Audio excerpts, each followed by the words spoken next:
सृष्टि के रचयिता भगवान ब्रह्मा की यज्ञ भूमि पावन पुष्कर से जुड़ गया है। मां गायत्री की महिमा का एक नव्य स्वर्णिम अध्याय।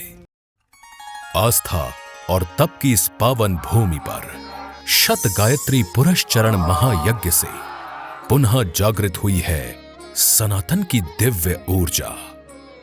वैश्विक सुख, समृद्धि और सफलता का मार्ग प्रशस्त करने वाले इस विराट महायज्ञ ने किया है सनातन ऊर्जा का संचार। अनंत श्री विभूषित महामंडलेश्वर यज्ञ सम्राट स्वामी श्री प्रखर जी महाराज के सानिध्य में 43 दिवसीय शत गायत्री पुरस्चरण महायज्ञ के विराट आयोजन ने सनातन संस्कृति की पुनर्प्रतिष्ठा में दिया है महत्वपूर्ण योगदान। यह महायज्ञ बड़ा शक्तिशाली यज्ञ है। भारत राष्ट्र को सनातन राष्ट्र बनाने के लिए ये जो दिव्य महायज्ञ प्रभावशाली फलवती साबित होगी। हमारे विश्वामित्र जी इसी पुष्कर तीर्थ में बैठ करके 100 गायत्री पुरस्चरण किया। ये जो शत गायत्री पुरस्चरण महायज्ञ पुष्कर में संपन्न हो रहा है, सुनिश्चित रूप से विश्व को बदलने का काम करेगा। इस यज्ञ के प्रभाव से इस पुष्कर तीर्थों का ऊर्जा जो है वो फिर जग गया। धर्मनगरी पुष्कर में शत गायत्री पुरस्चरण महायज्ञ के विशाल आयोजन का शुभारंभ भूमि पूजन और ब्रह्म घाट से भव्य कलश यात्रा निकालकर किया गया। श्रद्धा, भक्ति और उत्साह से ओतप्रोत ये कलश यात्रा नगर के प्रमुख मार्गों से होकर गुजरी, जिनमें मातृशक्ति, संतों, ब्राह्मणों और श्रद्धालुओं की बड़ी संख्या में सहभागिता देखते ही बनी। विगत एक वर्ष मार्च के पिछले साल 2025 के मार्च के महीना से यज्ञ की तैयारी आरंभ हो गई। संपूर्ण भारतवर्ष के भिन्न भिन्न जगहों में जाकर के ब्राह्मणों की सभाएं करी, ब्राह्मणों को इसकी जानकारी दी गई। लगभग 3 महीना से ज़्यादा समय लगा, ये सब तैयारी हुई। पुष्कर के ब्राह्मण समाज है, इन ब्राह्मण समाज का बहुत बड़ा सहयोग रहा है। एक सकारात्मक वातावरण बन गया पुष्कर में और उसका प्रभाव धीरे धीरे संपूर्ण भारत में प्रभावित हुआ, जिसका परिणाम है आज इस यज्ञ के दर्शन करने के लिए कश्मीर से कन्याकुमारी और तक से कटक हजारों लोग प्रतिदिन आकर दर्शन कर रहे हैं। पुष्कर क्षेत्र संपूर्ण यज्ञमय बन गया। सवेरे से लेकर रात को 12-1 बजे तक लोग यह प्रदक्षिणा करते हैं। गायत्री साधना के लिए अत्यंत पावन धरा तीर्थराज पुष्कर में आयोजित इस महायज्ञ में देश के विभिन्न स्थानों से आए 2000 त्रिकाल संध्या निष्ठ विद्वान ब्राह्मणों ने 43 दिनों में किया 100 गायत्री पुरस्चरण महामंत्रों का जप और हवन। पूरे भारतवर्ष से विद्वानों का चयन हुआ है, जिसमें कि ध्यान रखा गया है वृक्षो मूलं च संध्या। विप्र रूपी जो वृक्ष है उसकी जो जड़ है वह संध्या है। वेदाः शाखा धर्म कर्माणि पत्रम, वेद उसकी शाखाएं हैं, धर्म और कर्म इसके पत्ते हैं। तस्मात् मूलम यत्नतो रक्षणीयम, इसलिए यत्न पूर्वक व्यक्ति को जड़ की सुरक्षा करनी चाहिए, क्योंकि छिन्ने मूले नैव शाखा न पत्रम। यदि मूल ही समाप्त हो गया तो शाखाएं अथवा पत्ते उस वृक्ष की सुरक्षित नहीं रहते हैं। एक गायत्री पुरस्चरण में 24 लाख मंत्र। इस प्रकार 100 पुरस्चरणों में 24 करोड़ गायत्री मंत्रों का जप किया गया। दशांश हवन के रूप में दी गई लगभग 2 करोड़ 40 लाख गायत्री मंत्रों की आहुतियों का साक्षी बना है ये विराट शत गायत्री पुरस्चरण महायज्ञ। इस महायज्ञ के सफल आयोजन के लिए बसाया गया विराट नगर, जहां भव्य यज्ञशाला, 9 विशाल जपशालाएं और कार्यक्रम स्थल पर लगभग 10,000 ब्राह्मणों के निवास की समुचित व्यवस्था की गई।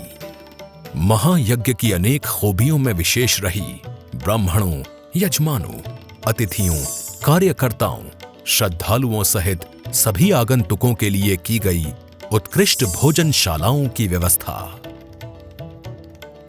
हर महादेव। यज्ञ में सम्मिलित सभी भूदेवताओं को प्रातः 4 बजे से ही मंगल सुप्रभाती श्रवण कराते हुए उठाने की प्रक्रिया शुरू कर दी जाती है। हमारे भूदेवता अपने नित्य कर्म से निवृत्त होकर लगभग 5:30 बजे तक इन जपशालाओं में बैठ जाते हैं। ये अपने संध्या आदि से निवृत्त होकर के लगभग 6 बजे यज्ञ के जो आचार्य हैं वो आकर इनको 41 माला का संकल्प कराते हैं। 1 बजे तक इनकी 41 माला का जप पूर्ण होता है। सूर्योदय के साथ ही ये सभी ब्राह्मण सूर्य अथर्व शीर्ष का भी पाठ करते हैं। जिस समय इन जपशालाओं में बैठकर ये भूदेवता जप कर रहे होते हैं, प्रातः 6 बजे से ही हजारों लोग इन भूदेवताओं की गायत्री स्वरूप में प्रदक्षिणा करने के लिए आ जाते हैं। पूज्य गुरुदेव स्वामी श्री प्रखर जी महाराज के सानिध्य में पुष्कर की पवित्र भूमि पर शत गायत्री पुरस्चरण महायज्ञ का अनुष्ठान किया गया है।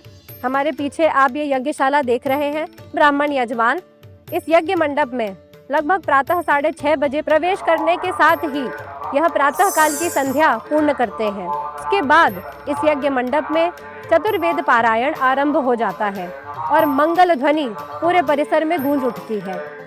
मंडप में जो भी देवताओं को आवाहित करके स्थित किया गया है उनका विधिवत पूजन होता है। शाम को लगभग 4:30 बजे जो हमारे साधक गण हैं वो इस यज्ञ मंडप की तैयारी में लग जाते हैं। यज्ञ मंडप में हवन से संबंधित जो भी व्यवस्था होती है उसको व्यवस्थित करके लगभग 5 बजे प्रतिदिन का गायत्री हवन आरंभ होता है। महायज्ञ के दौरान यजमानों द्वारा दी गई आहुतियों और ब्राह्मणों द्वारा किए जा रहे जप द्वारा उत्पन्न आध्यात्मिक ऊर्जा के मध्य हजारों की संख्या में श्रद्धालुओं ने यज्ञशाला और जपशाला की परिक्रमा लगाकर पुण्य लाभ अर्जित किया।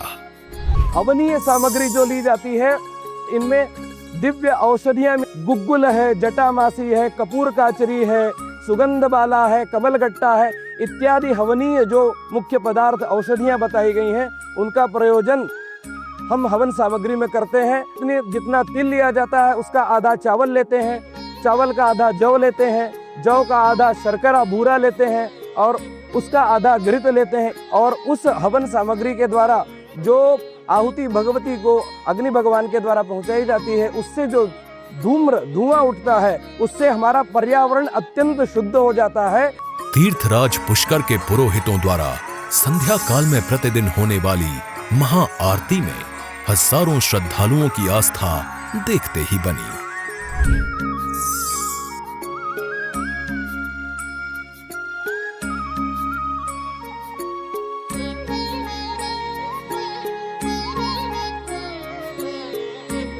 आस्था के इस अविस्मरणीय आयोजन में क्या बड़ा और क्या छोटा, सभी आगंतुक व श्रद्धालु बिना भेदभाव एक पंक्ति में भक्ति भाव और समभाव के साक्षी बने। एक अद्भुत यह प्रांगण और ये परिसर बना है। यद्यपि संपूर्ण नया है परंतु ऐसा लगता है कि एक किसी अन्य लोक में ही हम प्रवेश कर गए। और यहाँ के जो अनुशासन की व्यवस्था है हम देखते हैं कि न सिक्योरिटी है, न गार्ड है, न कोई व्यवस्थापक है, परंतु हर व्यक्ति, अनजान व्यक्ति भी आ रहा है तो एकदम अनुशासित ढंग से हर किसी के मन में एक शांति है और हर किसी के मन में एक जप चल रहा है, भगवान के प्रति श्रद्धा चल रही है। बड़े से बड़े शंकराचार्य भी आ रहे हैं तो उनके लिए भी वही मार्ग है, उसी व्यवस्था के साथ में वो परिक्रमा कर रहे हैं। वैदिक परंपरा के अनुसार ब्राह्मण युवाओं और विद्वान आचार्यों के सानिध्य में विधि विधान से उपनयन संस्कार करवाए गए। संध्या तर्पण आदि के प्रशिक्षण और संध्या कालीन सत्र में विद्वानों के प्रवचनों ने सभी का मार्गदर्शन किया।